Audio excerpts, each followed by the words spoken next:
मला कॉल आला देवेंद्र सरांकडून की असं असं नाटक आम्ही करतोय आणि original, all the best original. So ऐकूनच असं वाटलं अरे बापरे. तर म्हणे ऑडिशनला येशील का? म्हटलं नक्कीच, व्हाय नॉट. बट आतून खूप टेन्शन होतं की होईल नाही होईल. नंतर ओरडू नकोस. जान बहिरा आहे, त्याला काही ऐकू येत नाही. काय हा बहिरा काहीतरीच काय ए हसते हिला खोटं वाटतं. जॅक तू खरंच बहिरा आहेस? सर्टिफिकेट आहे माझ्याकडे. दिलीप याला ऐकू येत नाही.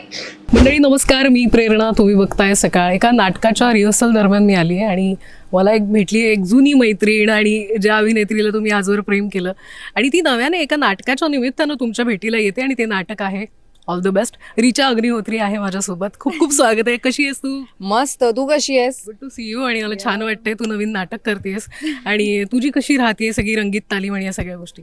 सुपर्ब. माझ्यासाठी हे पहिलं नाटक आहे आणि पहिल्यांदाच करताना दडपण तर आहेच, पण मजा वाटते कारण the whole process is got in very very comfortable. आणि सरांनी जे काइंड ऑफ आम्हाला एक एन्व्हायरमेंट क्रिएट करून दिलं आहे, एक फ्रीडम आहे, लिबर्टी आहे, क्रिएटिव्हिटी आहे.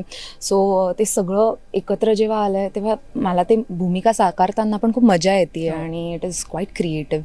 So yeah the whole process is very fun. पण आम्हाला वाट बघायला लागली तू कधी येतेस. मालिका असेल, चित्रपट असेल, या माध्यमातून. आता मध्येच एक प्रीमियर झाला ते सला ते सलानाते, त्या चित्रपटाच्या माध्यमातून ते बघायला मिळालं.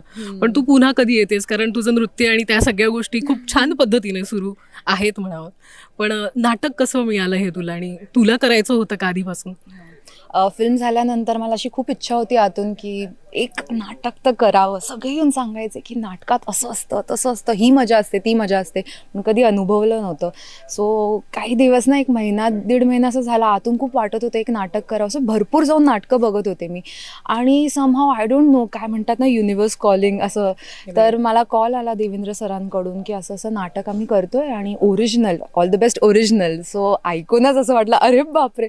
तर म्हणे ऑडिशनला येशील का? म्हटलं नक्कीच, व्हाय नॉट. बट आतून खूप टेन्शन होतं की होईल नाही होईल, कसं होईल. तो गेले मी असंच की चला काही नाही तर ॲटलिस्ट शिकायला मिळेल, सरांसोबत काम करायला मिळेल किंवा बरंच काही वेगळा अनुभव असेल. आणि नंतर सर म्हणाले हिच्यात मला मोहिनी दिसते, सो तू आजपासूनच सुरू करतेस का? असं झालं आणि आय वॉज लाईक बाप रे, खूप मोठी संधी आहे ही, पण मजा येईल. आणि त्या एन्थुझियाझमनीच मी श्री गणेशाय नमः केलं. पण तू हे सगळं मिस करत होतीस का? रिहर्सल करणं किंवा इंटरव्ह्यूज करणं असेल, या सगळ्याच गोष्टी. पण तू डान्स, नृत्य या सगळ्या गोष्टी सुरू होत्या, पण याच दरम्यान सेटवर असणं हे मिस करत होते? हो, completely. After the film, after the serial खूप अशी इच्छा होती की यार परत काहीतरी सुरू करावं. आणि काही कारणास्तव मी जरा थांबले होते, एक छोटासा ब्रेक घेतला होता.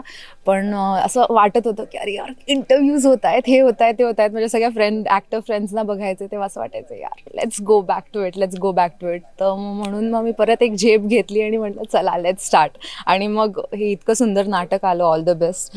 तर इतके दिग्गज छान कलाकार आहेत, सगळी न्यू स्टार कास्ट आहेत आपली, जे सिनियर आहेत पण आत्ताच्या जनरेशनची new star cast. So amazing, like मजा येते. आता छोटी नाही, मोठा ब्रेक घेतलास तू.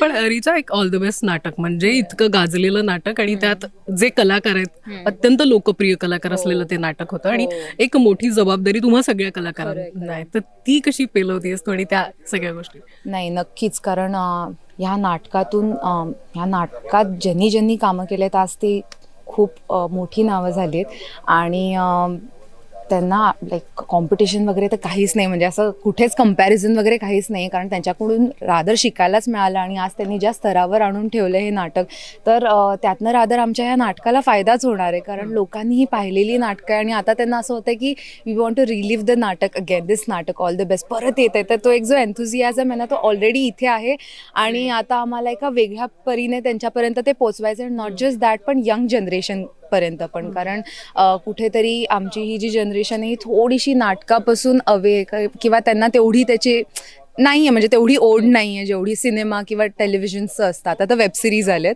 पण मग हे आम्हाला एक कुठेतरी त्यांना कनेक्शन जुळवून द्यायचं आहे आणि एक काय असतं हे नाटक, हा प्रकार किती सुंदर असतो आणि कसं लाईव्ह कनेक्शन असतो किंवा एन्जॉयमेंट असतं हे तुम्ही नक्कीच अनुभवावं असं मला वाटतं. So yeah, I think this is going to be fun. तुझी भूमिका आणि त्यासाठी केलेली तयारी, तर त्याबद्दल थोडंसं सांग. हां, मोहिनी ही बऱ्यापैकी रिचासारखीच आहे. एक्स्ट्रोवर्ट आहे, outgoing, bubbly, fun loving, मीडियामधली आहे आणि खूप एन्करेजिंग आहे. तिला असं सगळं वाटतं की सगळ्यांचं छान व्हावं, सगळ्यांचं भलं व्हावं, सगळ्यांनी ग्रो व्हावं. एक तर ती विजय, दिलीप आणि चँग हे ज्यांना एक बघू शकत नाही, एकाला ऐकू येत नाही, एक बोलू शकत नाही, तर अशा ह्या तिघांकडे येते आणि तिला त्यांचं एक टॅलेंट आहे ते तिला लोकांपर्यंत आणायचं असतं आणि कसं ती त्यांना एन्करेज करते की तुम्ही हे करा, ते करा, असं करा, तसं करा. पण तिला हे माहितीच नसतं की ते तिच्या प्रेमात पडत चाललेत. सो असं हे काहीतरी गमती जमती नाटक आहे. सो या मोहिनी बऱ्यापैकी रिचासारखी आहे. मजा तर आहे त्याच्या मागे, पण हो वर्किंग खूप आहे, कारण मोहिनी ह्या कॅरेक्टरला तसे काही व्यंग नाही आहेत जसे ह्या तिघांना आहे. तर ह्यांची खूप उटपटांग गोष्टी चालू असतात. जसे चॅलेंजिंग टास्क तेव्हा येतो जेव्हा 2 जण, जसं आता मी आणि चँग बोलतोय, तर मागे या दोघांचं काय काय काय काय चालू असतं, राडा सुरूच असतो. तर तो कसा म्हणजे दुर्लक्ष करायचा किंवा कसा लोकांपर्यंत कन्व्हिन्सिंग वेमध्ये पोचवायचा की I am so engrossed in चँग की मला हे कळत नाहीये काय, किंवा दुसऱ्याशी. तर हे जो टास्क आहे ना, हा खूप चॅलेंजिंग आहे. तो जेव्हा साकारायला लागतो ना, तो थोडासा असा होतो. बट जे सरांनी आम्हाला जे शिकवलंय किंवा जे ट्रेनिंग दिलंय ते इट इज व्हेरी हेल्पफुल आणि आय थिंक की ते तुम्हा सगळ्यांना आवडेल. नक्कीच, म्हणजे आम्ही रंगीत तालीम बघतोय त्यावरून ते जाणवतंय की फार इंटरेस्टिंग असणार आहे. सो तुला या नाटकासाठी खूप खूप शुभेच्छा आणि अशीच छान छान कामं करत राहा. Thank you so much. महाराष्ट्रातील सर्व बातम्यांचे विश्वासार्ह व्यासपीठ. सकाळच्या सर्व सोशल मीडिया प्लॅटफॉर्मला लाईक, फॉलो आणि सबस्क्राईब करा. तसंच सर्व नोटिफिकेशनसाठी बेल आयकॉन प्रेस करायला विसरू नका.